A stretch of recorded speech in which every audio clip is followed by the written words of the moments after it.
শুনেছি মায়ের কাছে মন থেকে কিছু চাইলে মা নাকি তাকে খালি হাতে ফেরায় না।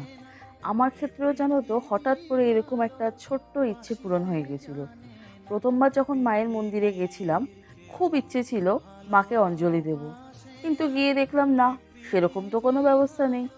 শুধু গেলাম, পুজো দিলাম ডালি দিয়ে, ব্যাস ফেরত চলে এলাম। তারপর 15 দিনের মাথায় হঠাৎ করে একদিন রাত 10টার সময় আমার হাজবেন্ড বলল, চলো আবার যাব মায়ের কাছে। আমি বললাম, কেন? বলল, চলোই না। তো গেলাম যথারীতি সেই ভোরবেলা, এই ঠান্ডার মধ্যে। গিয়ে দেখলাম সেদিন মায়ের মন্দিরে অঞ্জলির ব্যবস্থা। আমি তো ফুল নেওয়ার আগে জিজ্ঞেস করলাম, এখানে কি অঞ্জলি হবে? বলল, হ্যাঁ, আজ যে বৃহস্পতিবার, মায়ের জন্মবার, আজ সবাই অঞ্জলি দেয়।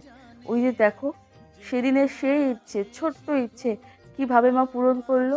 সবাই বলো, জয় বড় মা, মা কাউকে খালি হাতে ফেরায় না।